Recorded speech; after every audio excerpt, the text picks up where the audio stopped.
제가 예전에 교회 청소년들 한 10여 명을 데리고 놀이기구를 타러 간 적이 있었습니다. 가고 나니까 중간에 비가 왔지요. 그래서 아이들을 보고 이제 그만 가자라고 그렇게 이야기를 했는데 아이들은 조금만 더 타다가 가겠습니다. 조금만 더 타다 가겠습니다. 그렇게 말하면서 빗속에서도 놀이기구를 타는 것입니다.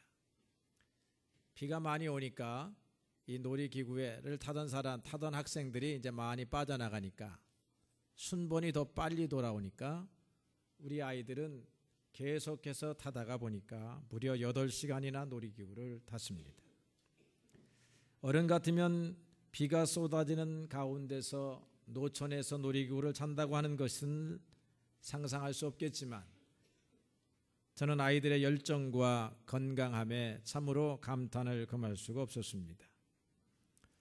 그런데 이제 놀이기구를 타는 시간이 마치고 지친 몸으로 다시 집으로 돌아가려고 하니까 이제 아이들이 한여름임에도 불구하고 사시나무 떨듯이 그 추위에 젖은 옷 때문에 떠는 것입니다. 모두가 한결같이 죽을 것 같아요 라고 그렇게 말합니다. 그렇게 하니까 다시 2시간 정도 걸려서 돌아온다고 하는 것이 불가능해 보였습니다. 마침 생각해 보니까 한 5분 거리에 아는 목사님 댁이 있어가지고 그곳에 들러서 여자아이들은 그 사모님의 옷으로 갈아입히고 목욕을 하고 갈아입히고 남자아이들은 목사님과 그 집의 아이의 옷으로 갈아입히고 또 그런 다음에 따뜻한 방에서 따뜻한 라면을 끓여줘서 라면을 먹었습니다. 그러니까 아이들이 그제서야 이제 말합니다. 한결같이 야 이제는 살 것과 같다. 아무리 건강한 어린 아이들이라 하더라도 젖은 옷을 입고 오랜 시간 버틴다고 하는 것은 어렵고 고통스러운 일입니다. 마른 옷으로 갈아입고 따뜻한 방 안에 있을 때에 우리가 행복을 느낄 수 있는 것이지요. 오늘 성경의 말씀은 우리에게 옛사람의 옷을 벗어버리고 새 사람의 옷을 입으라 라고 그렇게 권면을 하고 있습니다. 비에 젖은 옷은 벗어버려야 하고 땀에 쩔은 옷은 벗어버려야 하듯이 우리도 벗어버려야 할 옷이 있는데 그 옷은 옛사람의 옷이라고 하는 것입니다. 새 사람의 옷을 입자. 그러면서 오늘 옛사람의 옷이 무엇인가 하는 것이 본문에 한 5종류로 나타나는데 오늘 여러분들에게 한 3가지만 소개를 하고 다음 주에 또 은혜를 나누기를 원합니다. 첫 번째는 탐욕의 옷이라고 하는 것입니다. 오늘 읽은 본문 에베소서 4장 22절에 보니까 너희는 유혹의 욕심을 따라 썩어져가는 구습을 따르는 옛사람을 벗어버려라 그렇게 말하고 있습니다. 이 욕심은 우리 인간의 오래된 친구가 아닐 수가 없습니다. 오늘날도 욕심 때문에 탐욕 때문에 너도 죽고 나도 죽는 그런 세상입니다. 이 세상에 살아가면서 소유하고 가지려고 하다 보니까 그런데 소유할 것이 너무 적다 보니까 다른 사람보다는 더 많이 갖고 싶다 보니까 자원은 한계가 있고 사람은 많고 그러다 보니까 이 사회가 불합리하고 모순적인 그런 제도로 그렇게 있습니다. 유대의 랍비 유다라고 하는 사람은 탈무드에서 이렇게 말했습니다. 하나님을 진정으로 섬기려고 하면 탐욕을 버려야 하는데 이 탐욕을 갖고 있는지 안 갖고 있는지는 교회 안에서의 생활을 볼 것이 아니라 시장 안에서 어떻게 생활하느냐에 따라서 달려 있다. 그렇게 말하고 있습니다. 시장은 우리의 인생이 경쟁이 이해관계가 불꽃 튀기는 그런 곳입니다. 여러분의 직업 현장이기도 합니다. 다른 사람과의 관계 속에서 일어난 일이기도 하는 것입니다. 아브라함과 그의 조카 롯의 관계를 살펴보면 조금 이해가 빠르게 되겠는데요.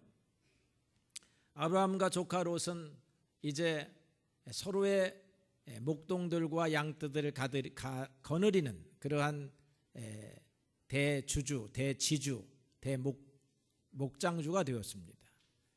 그런데 풀밭은 좁습니다. 우물도 많지 않습니다.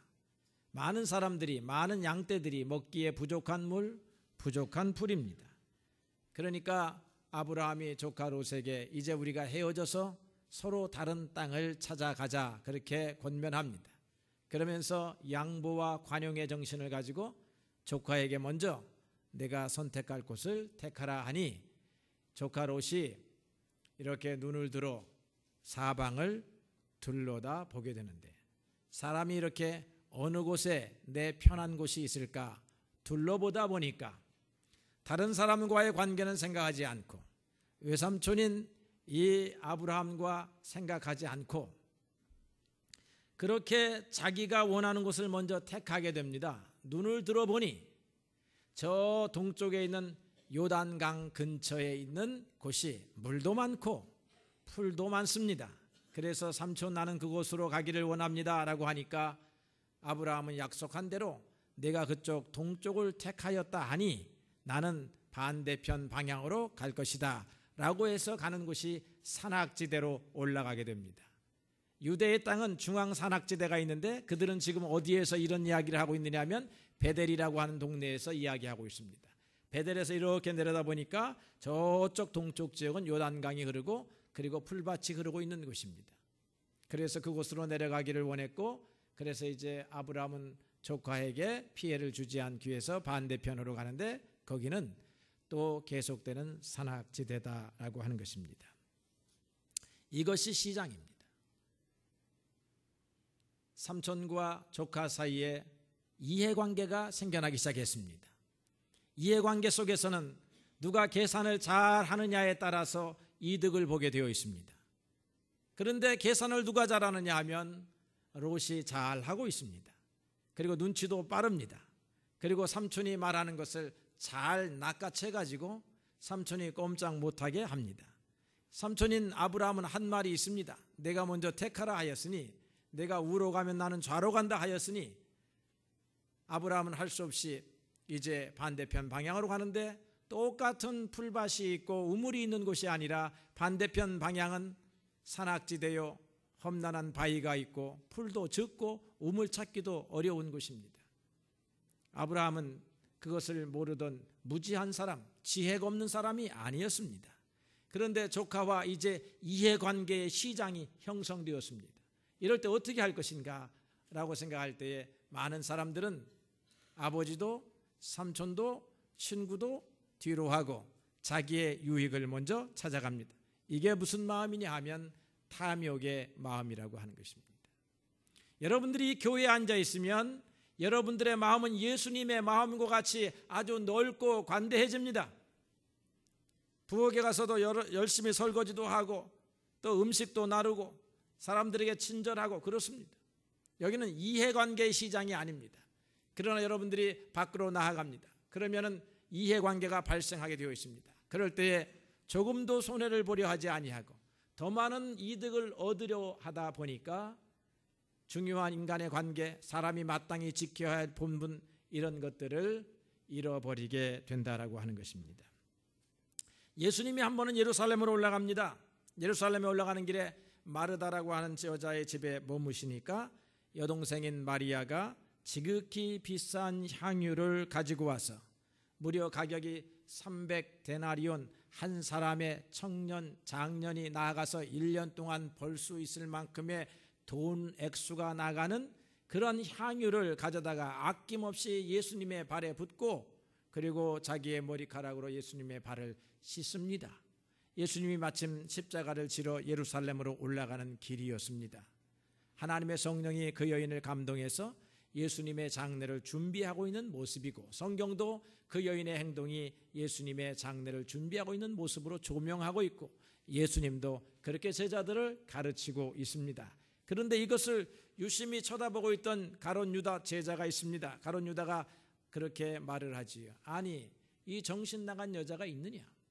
이 향유의 냄새를 맡아보니까 굉장히 가격이 비싼 향유입니다. 깨진 그릇을 보니까 보통 가격의 돈이 아닙니다. 아니 그럼 이런 돈을 가지고 오늘날로 말하면 한 2천만 원, 3천만 원 되는 것 같아요.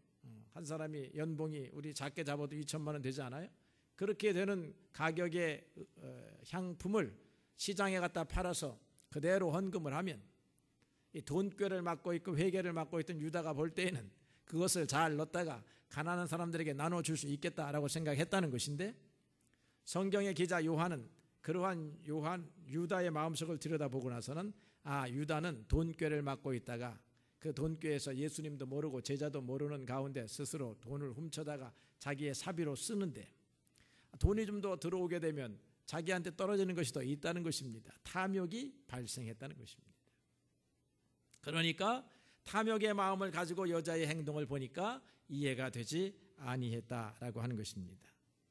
사랑하는 성도 여러분, 우리도 이러한 옷을 입을 때가 많이 있다는 것입니다. 다른 사람과 이해관계가 부딪힐 때에, 그리고 자기의 이득이 얻어질 만한 현장에서 우리는 자신도 모르는 사이에 이 탐욕의 뱀이 머리를 들고 나온다라고 하는 것입니다. 한자 수고해 보게 되면 결리사의라고 하는 말이 있습니다. 볼견자야, 이득이자, 생각사자, 그 다음에 의로울 의자.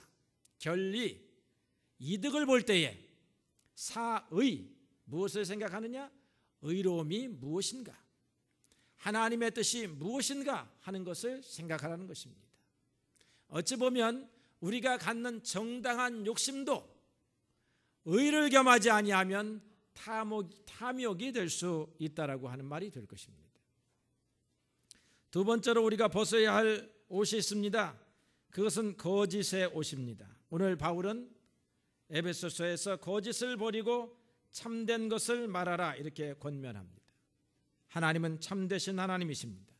하나님에게 있어서는 거짓말이나 속이는 말을 찾아볼 수 없습니다.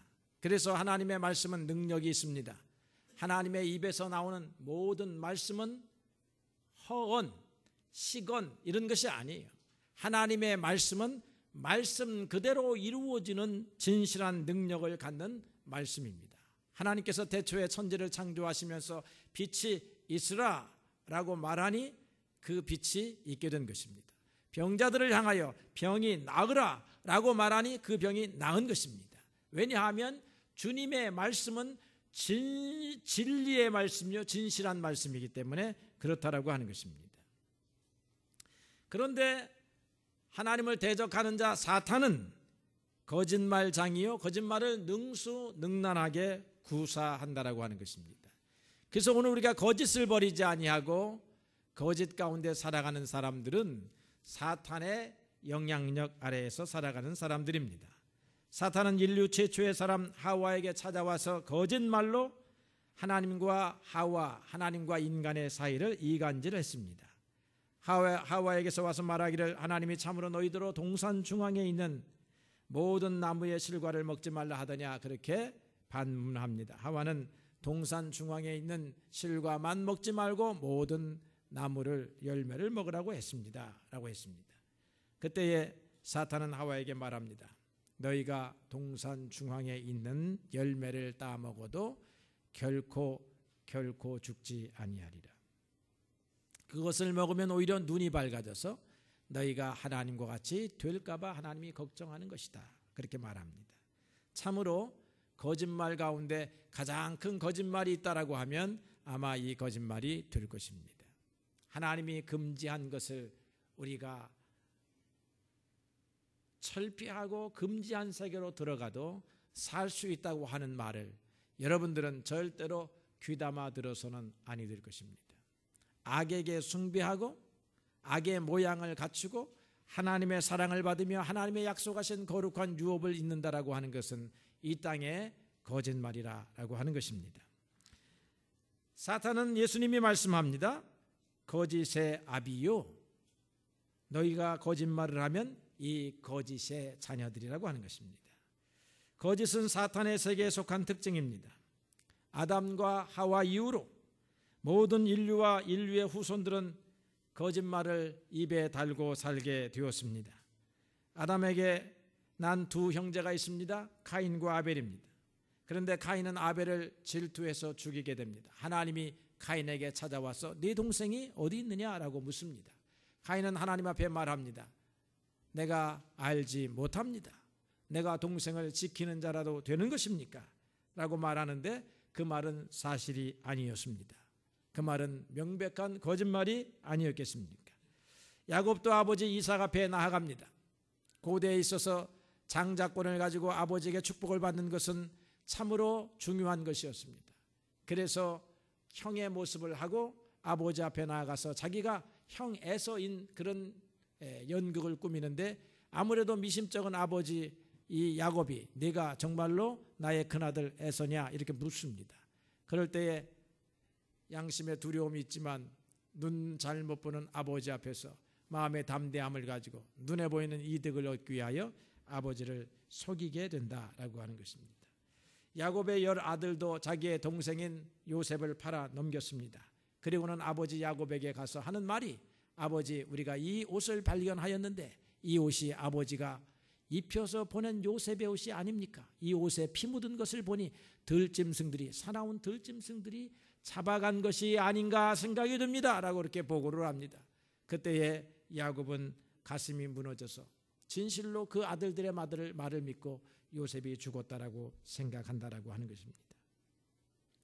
예수님도 거짓 증인들의 무리에게 둘러싸여져 있었습니다. 그분도 이 땅에 살아가면서 수많은 거짓 증언들의 피해를 받았습니다. 예수님께서 붙잡혀서 공의회 앞으로 갔습니다. 신문을 받습니다. 예수님에게 죄를 입증시키려고 하면 2명의 복수의 고발자 증인이 필요합니다. 그리고 이 복수의 고발자들이 서로 하는 말도 일치해야 합니다. 그렇게 되면 판사가 판결을 내립니다. 그것이 맞네. 증인도 2사람 이상이고 2사람이 하는 말이 동일한 말을 하고 있으니 이 사람이 죄가 명백하도다라고 판결을 하는 것이지요.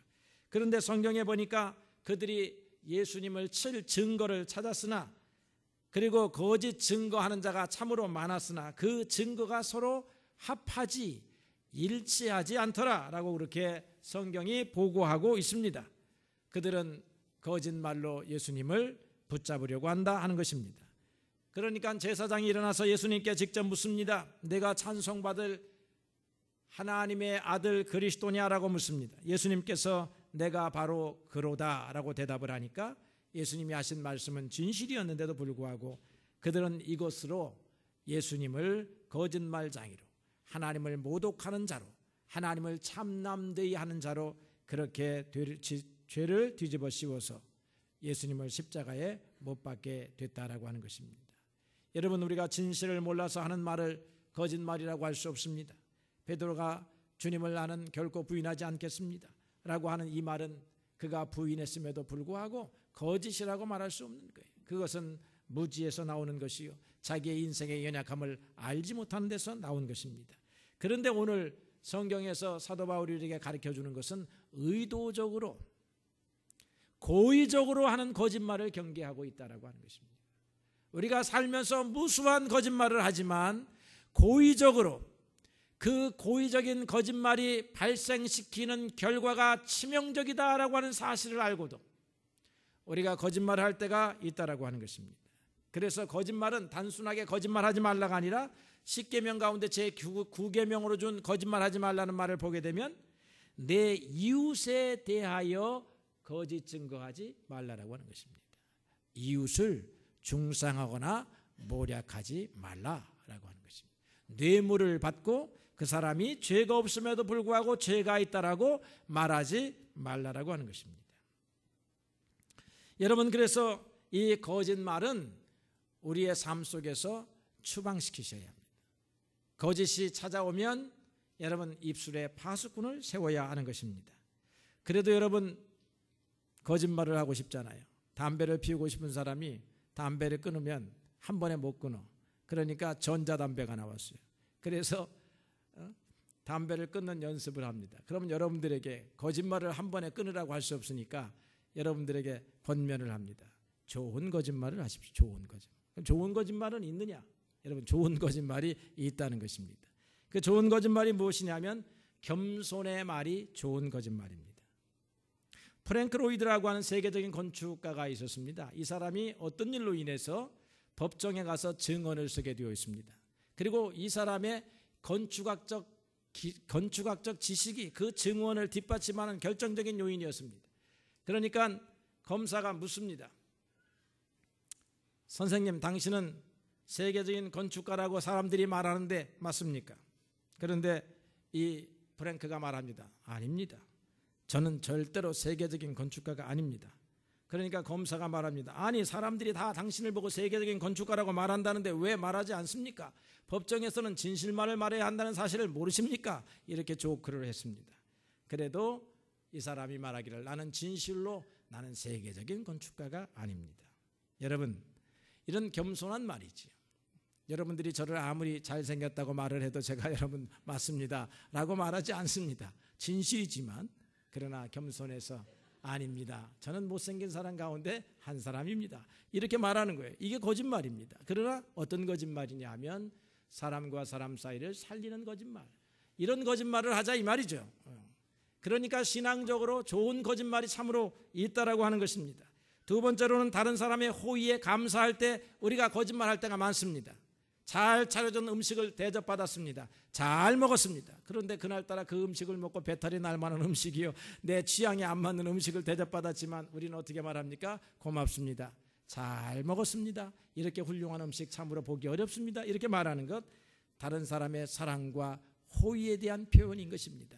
그래서 사실관계는 맞지 않지만 그러나 우리가 할 수 있는 말인데 차라리 이런 거짓말을 많이 하자라고 하는 것입니다.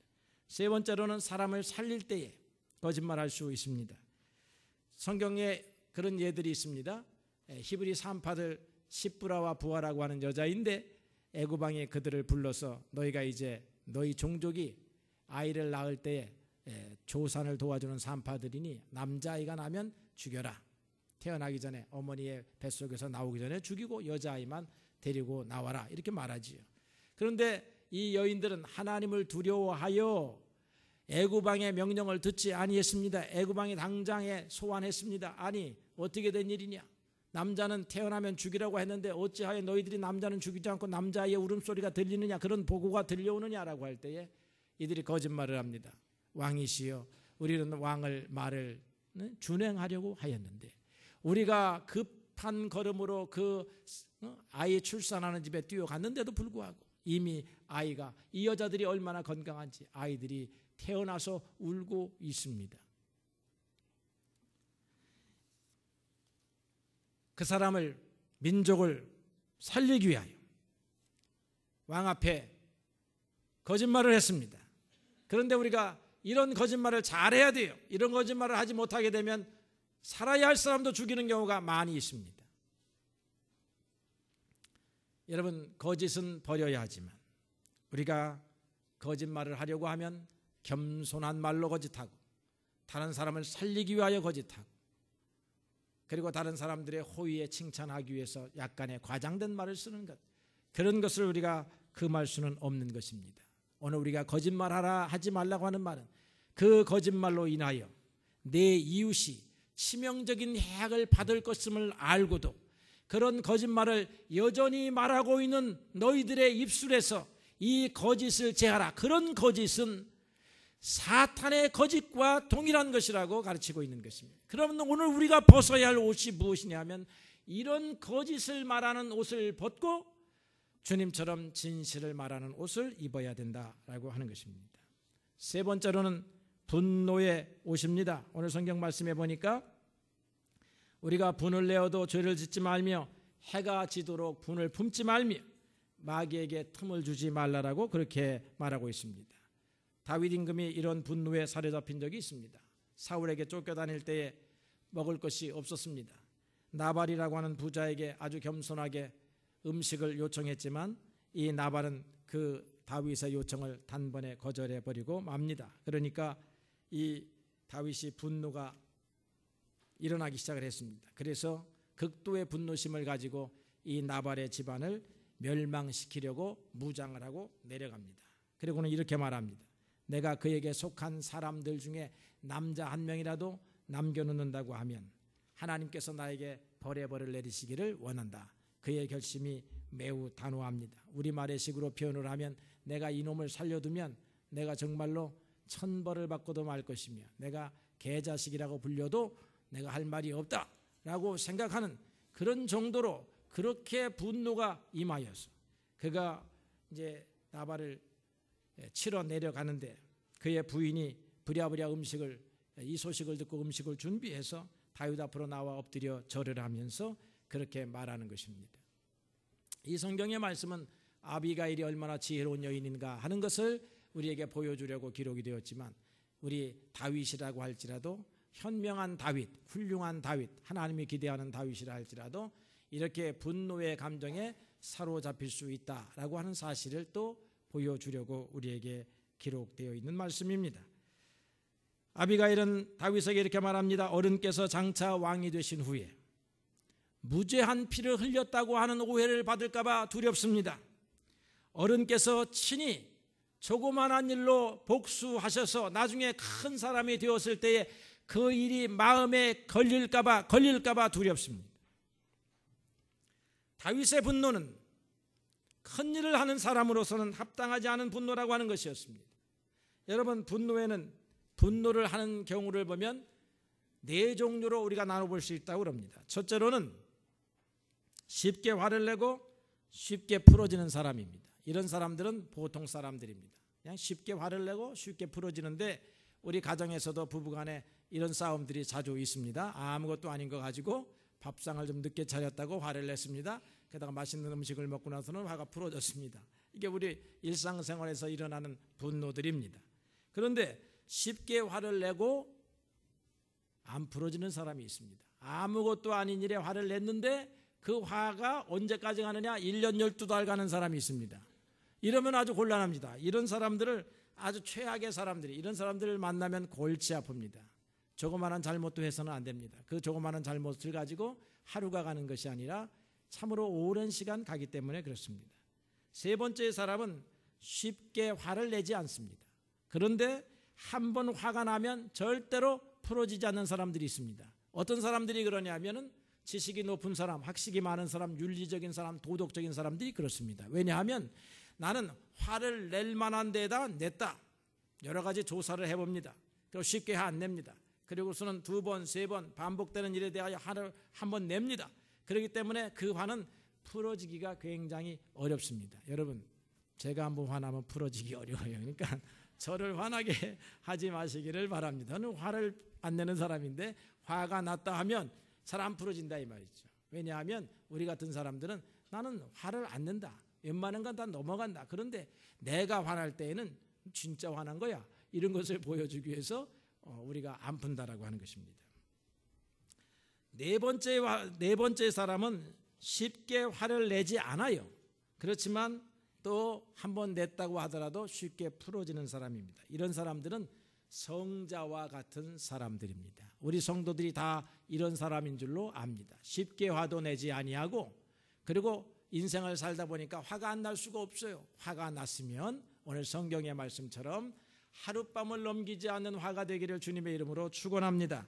그래서 화가 날 때는 두 가지를 고려해야 합니다. 하나는 화의 공정성의 문제입니다. 오늘 다윗의 문제처럼 아니 딱이 한 대 때리면 될 걸 갖다가 무장하고 나서 그 집안을 다 멸절시키겠다라고 하는 그렇게 화를 분풀이 하겠다고 하면 공정하지 않다라고 하는 것입니다. 한번 꾸짖으면 될 것을 그 사람을 두고두고 괴롭힌다거나 그 사람의 앞길을 가로막거나 이런 화는 하나님 앞에서 절대로 정당하지 않다.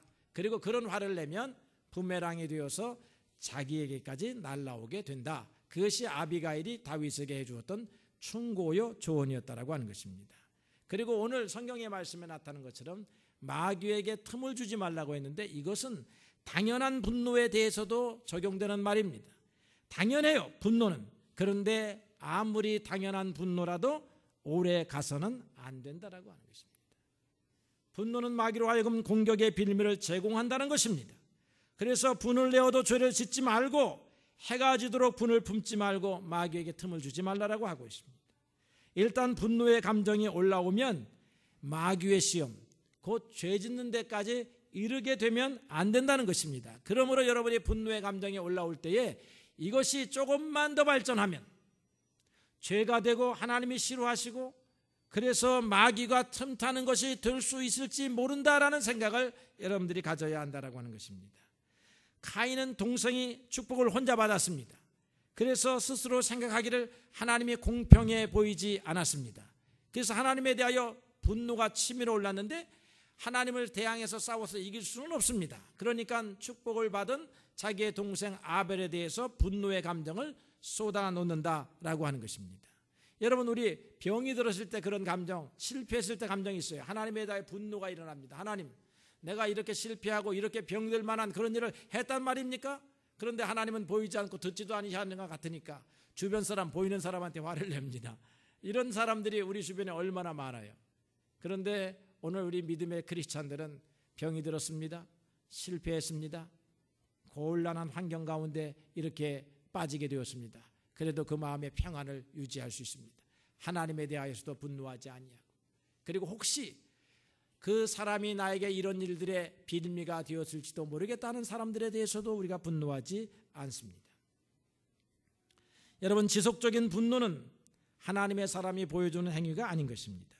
인간이기 때문에 분노의 감정에서 완전히 자유로울 수는 없습니다. 그렇다고 늘 화가 난 얼굴로 살아서도 안 됩니다. 온유한 얼굴, 그것이 크리스찬들이 보여줘야 할 얼굴입니다. 손해를 보면서도 섬겼던 예수님의 얼굴이 바로 그런 얼굴이었습니다. 그리스도 안에 있는 사람들은 새 사람의 옷을 입어야 합니다. 곧 그리스도가 입었던 영적인 성품의 옷을 입어야 한다고 하는 말입니다. 예수님은 탐욕의 마음을 가져보신 적이 없는 분이셨습니다. 그분은 자기의 모든 것을 내어주셨던 분이셨습니다. 예수님의 입술에서는 거짓의 입술을 본 적이 없습니다. 늘 참되신 말씀만 하신 분이 주님이셨습니다. 예수님은 분노의 얼굴을 우리들에게 보여준 적이 없습니다. 예수님은 늘 온유하고 겸손하셨습니다. 사랑하는 성도 여러분, 우리는 크리스찬입니다. 우리는 예수님을 따라가는 사람들입니다. 그러면 우리의 예전의 옷, 예수님을 알지 못했을 때 입었던 옷은 벗어버려야 합니다. 그리고 예수님을 알고 나면서 입어야 할 옷이 우리 앞에 준비되어 있습니다. 그것을 우리는 그리스도의 옷 또는 빛의 갑옷이라고 말합니다. 그런데 이 옷이 어떤 성격의 옷이냐? 오늘 보니까 탐욕을 벗어버리는 옷입니다. 절제하고 금욕하는 옷입니다. 그 다음에 거짓의 옷을 벗어버리고 진실의 옷을 입는 것입니다. 그 다음에 분노의 옷을 벗어버리고 겸손하고 온유한 옷을 입는 것입니다. 이것이 오늘 우리가 입어야 할 영적인 옷들이라고 하는 것입니다. 오늘 여러분들이 이런 옷을 입으시기를 주님의 이름으로 축원합니다. 이제 여러분의 마음속에, 여러분의 얼굴 속에, 여러분의 입술에서 오늘 거짓이나 탐욕이나 분노가 사라지고 여러분의 입술과 마음과 여러분의 성품 속에 이렇게 아름다운 성령의 열매들이 맺어지는 놀라운 은혜가 함께 하시기를 주님의 이름으로 축원합니다.